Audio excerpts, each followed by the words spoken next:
사도행전 9장 1절부터 19절까지 함께 읽겠습니다.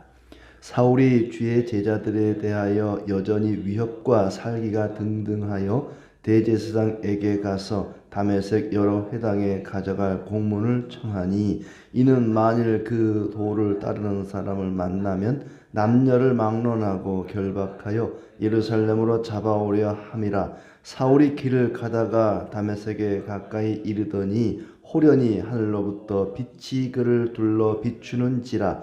땅에 엎드러져 들음에 소리가 있어 이르시되, 사울아 사울아 네가 어찌하여 나를 박해하느냐 하시거늘, 대답하되 주여 누구시니까? 이르시되 나는 네가 박해하는 예수라. 너는 일어나 시내로 들어가라. 네가 행할 것을 내게 이를 자가 있느니라 하시니, 같이 가던 사람들은 소리만 듣고 아무도 보지 못하여 말을 못하고 서 있더라. 사울이 땅에서 일어나 눈을 떴으나 아무것도 보지 못하고 사람의 손에 끌려 다메섹으로 들어가서 사흘 동안 보지 못하고 먹지도 마시지도 아니하니라. 그때 다메섹에 아나니아라 하는 제자가 있더니 주께서 환상 중에 불러 이르시되, 아나니아야 하시거늘, 대답하되 주여 내가 여기 있나이다 하니, 주께서 이르시되 일어나 집 가라 하는 거리로 가서 유다의 집에서 다소 사람 사울이라 하는 사람을 찾으라. 그가 기도하는 중이니라. 그가 아나니아라 하는 사람이 들어와서 자기에게 안수하여 다시 보게 하는 것을 보았느니라 하시거늘, 아나니아가 대답하되 주여 이 사람에 대하여 내가 여러 사람에게 듣사온즉 그가 예루살렘에서 주의 성도에게 적지 않은 해를 끼쳤다 하더니, 여기서도 주의 이름을 부르는 모든 사람을 결박할 고난을 대제사장들에게서 받았나이다 하거늘, 주께서 이르시되 가라. 이 사람은 내 이름을 이방인과 임금들과 이스라엘 자손들에게 전하기 위하여 택한 나의 그릇이라. 그가 내 이름을 위하여 얼마나 고난을 받아야 할 것을 내가 그에게 보이리라 하시니, 아나니아가 떠나 그 집에 들어가서 그에게 안수하여 이르되, 형제 사울아, 주 곧 네가 오는 길에서 나타나셨던 예수께서 나를 보내어 너로 다시 보게 하시고 성령으로 충만하게 하신다 하니, 즉시 사울의 눈에서 비늘 같은 것이 벗어져 다시 보게 된지라. 일어나 세례를 받고 음식을 먹음에 강건하여지니라. 아멘. 예. 반갑습니다. 거의 일주일 새벽 기도를 쉬다 보니까 이게 리듬이 깨지는 것 같아요. 신앙생활은 자유롭게 알아서 하면 좋겠지만, 사람이라는 게 알아서 하라 그러면 잘 안 되는 것 같습니다. 뭔가 정해진 틀 속에서 해야 또 규칙에 따라 할 수 있는 것 같다 하는 생각이 듭니다. 아무튼 우리가 늘 또 꾸준히 할 수 있으며 건강이 되는 한 함께 기도하면 좋겠습니다. 어느덧 또 말씀도 사도행전 9장까지 왔습니다.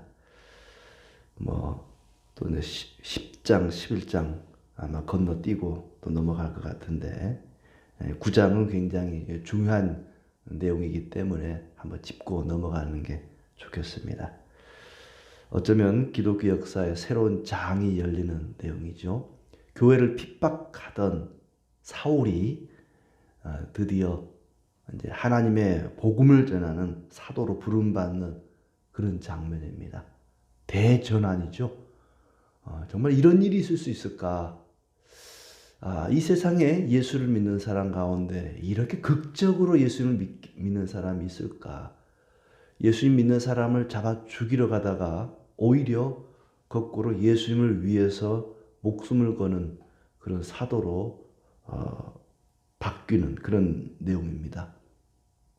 이 일을 계기로 해서 이제 사울은 이름도 바울로 바뀌게 되고, 그가 우리 기독교의 모든 신학적인 체계를 정리한 사람입니다. 그러니까 예수님이 십자가에 못 박혀 죽으시고 부활 승천하시고 그걸로 끝, 아니면 예루살렘에 그를 따르는 사람들이 있었다, 이 정도에서 그칠 뻔했는데 스데반의 죽음으로 뭐 기껏해야 뭐 사마리아 정도에 가서 복음을 전하는 그 정도에서 그칠 뻔했는데 이 바울이라는 사람, 원래는 사울이라는 사람이죠. 이 사람이 신앙을 이제 글로 써서 체계화하고 그리고 그 사마리아를 뛰어넘어서 로마 전역에 유럽에까지 또 아시아까지 복음을 전하는 일을 감당하게 됩니다. 그로 인해서 우리 기독교 신앙이 체계화되고 뒤에 나오는 무려 13권의 성경이 이 바울의 손을 통해서 기록이 되었으니까 그만큼 체계화되고 또 복음이 이방 땅에까지 널리 퍼지게 되고 아무튼 이 바울이라는 사람이 대단히 중요한 역할을 했고 물론 하나님이 모든 일을 행하시니까 이 바울이 아니었다라면 다른 사람을 통해서도 그 일을 할 수 있었겠지만은 이 바울이라는 사람을 통해서 하나님이 그 일을 하셨다는 거죠.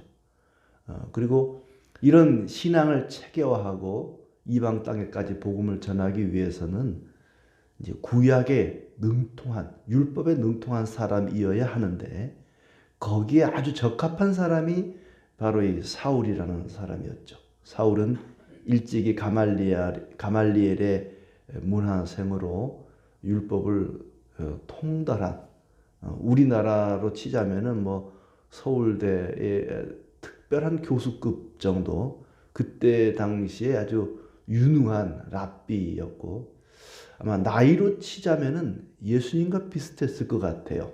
이때가 이제 예수님 승천하신 이후니까 뭐 예수님이 살아계셨으면은 나이가 뭐 한 30대 중후반 그러니까 바울도 이렇게 이 정도 역할을 감당할 정도면 아마 30대 뭐 중후반 뭐 그때쯤 되지 않았을까. 연령으로 봤을 때도 굉장히 왕성하게 활동할 그런 시기고 율법에 능통한 사람이고 또 그의 가문으로 보나 또 학벌로 보나 모든 면에서 볼 때에 아주 그냥 가만히 있어도 뭐 예루살렘 대학 교수 자리는 따놓은 당상일 정도의 사람인데 그가 하루아침에 어찌 보면 동료들을 배신한 거죠. 배신하고 정반대 쪽에 서게 됐으니까 대전환이 일어난 그런 내용입니다. 1절부터 19절은 이제 그가 회심한 내용이고 20절부터는 그가 본격적으로 사역을 하기 전에 준비하는 과정이라고 볼 수 있습니다. 사울이 예수 믿는 사람을 잡기 위해서 잡아서 이제 대제사장에게 넘겨주면 대제사장이 옥에 가두고 핍박하고 죽이기도 하고 그러니까 스데반이 죽는 게 이제 첫 번째 순교였고 스데반 죽는 게 쉬웠지 그 뒤에 계속해서 이제 순교자들이 생겨나게 되는 거죠. 그리고 스데반 죽을 때 사울도 그 옆에 함께 있었고 또 죽이는 자들과 동조를 했고 그가 이제 대제사장의 공문을 받아가지고는 다메섹이라고 하는 곳으로 가게 됩니다. 다메섹은 아람 땅이니까는 그 이스라엘 땅은 이제 벗어난 근데 그때는 뭐 로마가 다 지배하고 있던 시대이기 때문에 뭐 거의 국경의 의미가 없는 그런 때였죠. 다메섹으로 이제 가게 됩니다. 다메섹이 가까웠을 때에 하늘로부터 빛이 비추게 됩니다. 아주 강렬한 빛이 비추면서 그 빛에 의해서 사울이 땅에 엎드러지게 되죠. 호련히 하늘로부터 빛이 그를 둘러 비추는지라 땅에 엎드러져 들으며 소리가 나죠. 사울아 사울아 네가 어찌하여 나를 박해하느냐. 주여 누구시니까. 나는 네가 박해하는 예수라. 일어나서 시내로 들어가라. 네가 행할 것을 내게 이를 자가 있느니라. 시내로 들어가면 네가 앞으로 뭘 어떻게 해야 할지 너에게 말해줄 자가 있을 것이다. 그래서 이제 사울이 시내로 들어가게 됩니다. 그런데 같이 가던 사람들은 소리만 듣고 아무것도 보지를 못하고 그냥 우두커니 서 있었습니다. 사울이 땅에서 일어나서 눈을 뜨는데 아무것도 보지를 못합니다. 사람들의 손에 이끌려서 다메섹으로 들어가게 되고 사흘 동안 아무것도 보지도 못하고 먹지도 못하고 마시지도 않았다. 답답했겠죠. 사흘 동안 아무것도 먹지 못하고 아무것도 볼 수가 없는 그 강렬한 빛을 보고 나서 마치 그 용접할 때 그 용접 불고 보면은 막 눈물만 나고 아무것도 보이지 않고 하는 것처럼 뭐 그 이상의 아주 강렬한 빛을 보고 다른 사람은 보지 못했는데 사울만 그 빛을 보고 다른 사람 손에 이끌려서 들어가게 되었다. 다메섹 시내로 이제 들어오게 되었는데 그때에 아나니아라 하는 제자가 이 사람은 이제 예수님을 믿는 사람입니다. 제자라 그랬으니까 예수님이 이제 그 아나니아에게 이번에는 이제 말하는 겁니다. 요 9절까지는 이제 사울에게 한 얘기고 그다음에 10절은 이제 아나니아에게 하는 말이죠. 아나니아야 집가에 유다 집으로 가서 유다라는 사람의 집에 가서 사울을 찾아서 안수해서 다시 보게 해라. 그러니까 지금 사울은 집가라는 그 다메섹 안에 다메섹이 꽤 큰 도시죠. 집가라는 동네에 유다 집에 있고 이제 하나님이 주님이 아나니아에게 말하는 거죠. 너는 유다 집에 가라. 거기 가면은 이 다수 사람 사울이 있는데 그가 기도하는 중이다. 그가 아나니아라는 사람이 들어와서 자기에게 안수하여 다시 보게 하는 것을 보았느니라. 미리 환상을 보여주는 것입니다. 그래서 아나니아라는 사람이 가서 안수를 하게 되죠. 그리고는 다시 보게 되었다. 그때 이제 아나니아가 바로 간 건 아니었죠. 아나니아가 의심을 하죠. 이 사람이 조금 전까지만 해도 그러니까 3일 전이겠죠. 3일 동안 지금 아무것도 보지도 먹지도 못했으니까 3일 전까지만 해도 예루살렘에 있는 우리 동료들을 그리스도인들을 잡아 죽이는 그런 일을 했고 여기서도 다메섹에서도 모든 사람을 결박할 권한을 대제사장에게 받아서 왔습니다.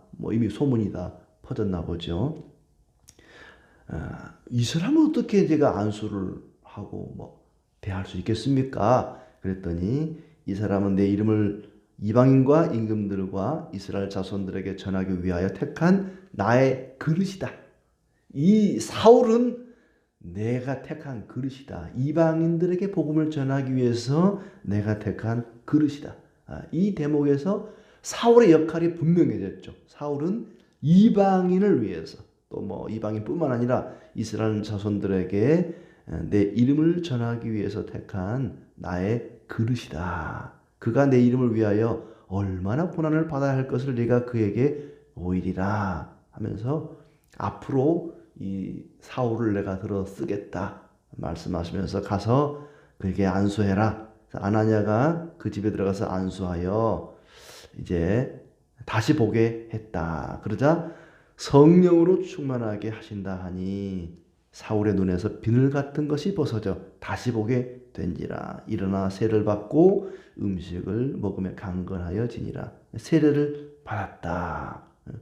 음식을 먹고 강건하게 됐다. 하나님이 그에게 은혜를 베푸셨다는 것을 볼 수가 있습니다. 눈에서 비늘 같은 것이 벗어졌다.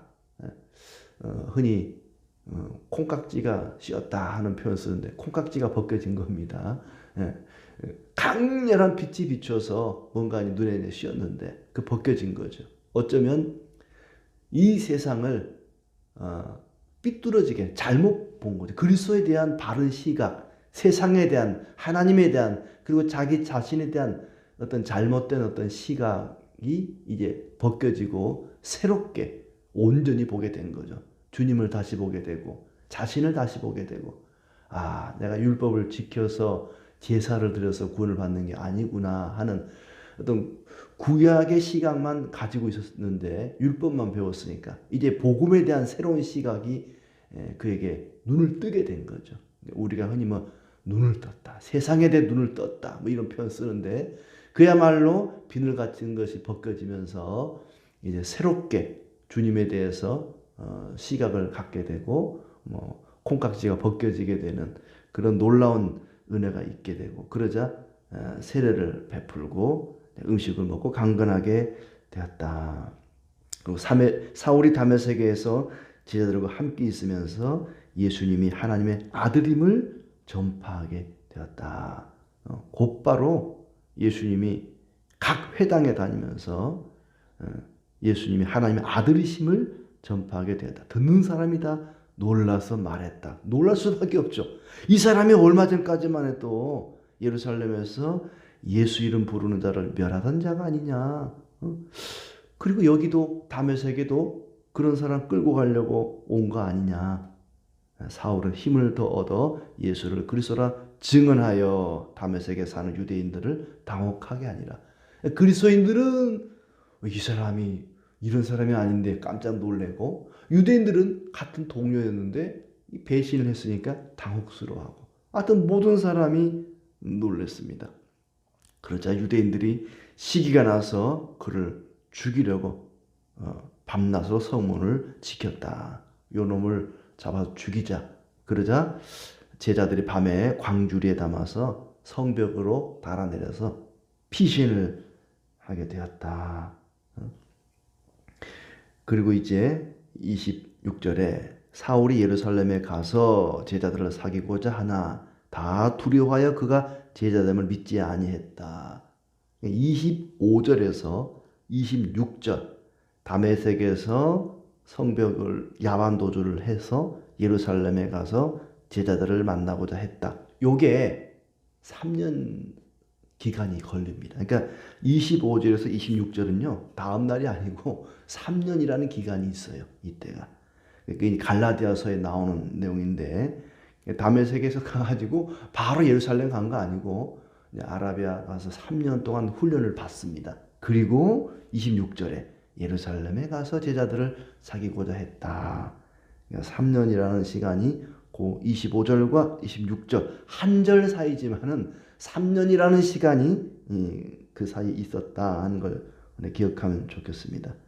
이게 이제 다들 두려워하죠. 이 사람이 우리를 속이는 거 아니냐, 예수님을 믿는 척 해가지고 색출해 내려고 그러는 거 아니냐, 다들 거리를 두는 겁니다. 그때 바나바가 자초지종을 얘기하죠. 이 사람이 뭐 다메섹 가다가 예수님을 만나가지고 뭐 회개하고 모든 자초지종을 얘기를 해주면서 이제 제자들과의 사이를 이제 서로 이어주는 역할을 하게 됩니다. 그래서 이 사람을 또 죽이려고 하는 사람이 또 계속해서 생겨납니다. 그러니까 사울을 죽이려는 사람이 있고, 또 제자들은 사울을 굉장히 또 거리를 두고 무서워하고 뭐 그런 상황입니다. 다시 이제 다소로 보내져서 교회를 든든히, 다소로 보내졌는데 그때 이제 교회가 든든히 서가고 수가 더 많아졌다. 다소는 이제 고향이겠죠. 아마 바울의 고향일 텐데 잘 화합이 안 되는 겁니다. 예루살렘에 있는 사도들과 화합이 안 되고, 뭐 그나마 바나바가 중재를 해서 어느 정도 이제 제자들이 사울을 받아들이긴 했지만은, 그래도 또 유대인들이 자꾸 죽이려고 쫓아다니니까 고향 다소로 보내지게 되고, 교회는 든든히 서가고, 31절에 유대와 갈릴리와 사마리아 교회가 평안하여 든든히 서가고 주를 경외함과 성령의 위로로 진행하여 수가 더 많아지니라. 그리고 32절부터 마지막 절까지는 베드로가 행했던 어떤 병고침의 역사가 한 두 가지가 소개가 되고 있습니다. 중풍병자 에니야를 베드로가 고치고 그곳 사람들이 주께로 돌아왔다 하는 내용과, 도르가가 병들어 죽자 베드로에게 도움을 요청하게 되고 베드로가 그를 치료함으로 많은 사람이 주를 믿게 되었다. 많은 사람들이 이제 예수님을 믿는데 그 믿는 그 과정에 이런 치료의 역사들이 많이 일어났습니다. 근데 그때 이 모든 그 기적들, 병을 치료하고 하는 그런 내용들을 보면 34절에 베드로가 이르되 에니야야, 예수 그리스도께서 너를 낫게 하시니 일어난 네 자리를 정돈하라. 예수 그리스도께서 너를 낫게 하신다. 병을 치료할 때 베드로가 항상 예수님의 이름을 통해서 그를 치료합니다. 예수님이 행하는 기적들이죠. 베드로가 그 일을 행하긴 하지만은 치료하는 분은 예수님이시다. 예수님이 행했던 기적들이 생각이 나게 하는 그런 대목들입니다.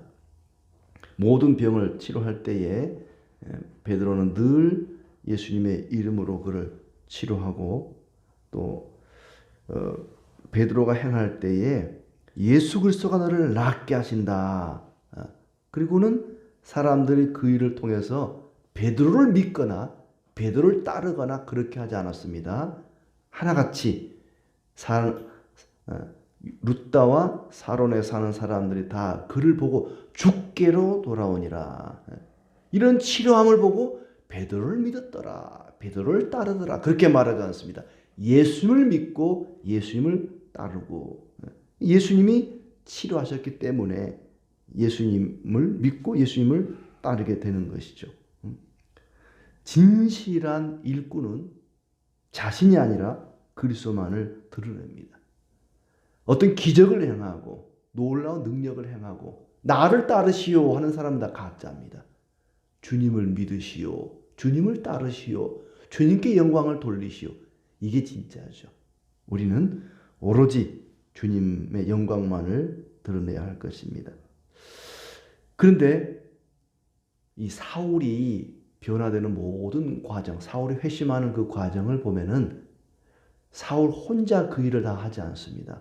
그 일에 돕는 손길들, 동역자들이 있었다는 거죠. 그를 안수해서 눈을 뜨게 하고 그에게 세례를 베풀었던 아나니아 같은 사람, 그리고 예루살렘에 있는 사도들과 서로 화해를 시키고 중재를 했던 바나바 같은 사람, 아무리 큰 사역자도 아무리 성령이 충만해도 하나님은 우리가 서로 협력하여 선을 이루게 하십니다. 서로 힘을 합쳐서 주님의 일을 감당하게 하십니다. 하나님께서는 우리 각자에게 은사를 주시고 그 은사를 가지고 서로 합력하게 하시고 모든 지체가 각자의 달란트를 가지고 서로 하나가 되게 하십니다. 교회 안에는 각자가 다 은사가 달란트가 다르죠. 모든 지체들이 소중하고 필요 없는 사람은 단 한 사람도 없습니다. 교회를 이루고 있는 지체들 가운데 너는 없어도 돼. 이럴 만한 사람은 아무도 없습니다. 우리 몸의 지체 가운데 너는 없어도 돼. 머리카락 한 올조차도 너는 없어도 돼. 그런 만한 지체는 없지 않습니까? 그런 것처럼 모든 성도들이 소중하다. 서로 합력하여서 그리스도를 드러내는, 그리스도의 영광을 드러내는 그런 교회가, 그런 성도들이 되기를 진심으로 기대합니다.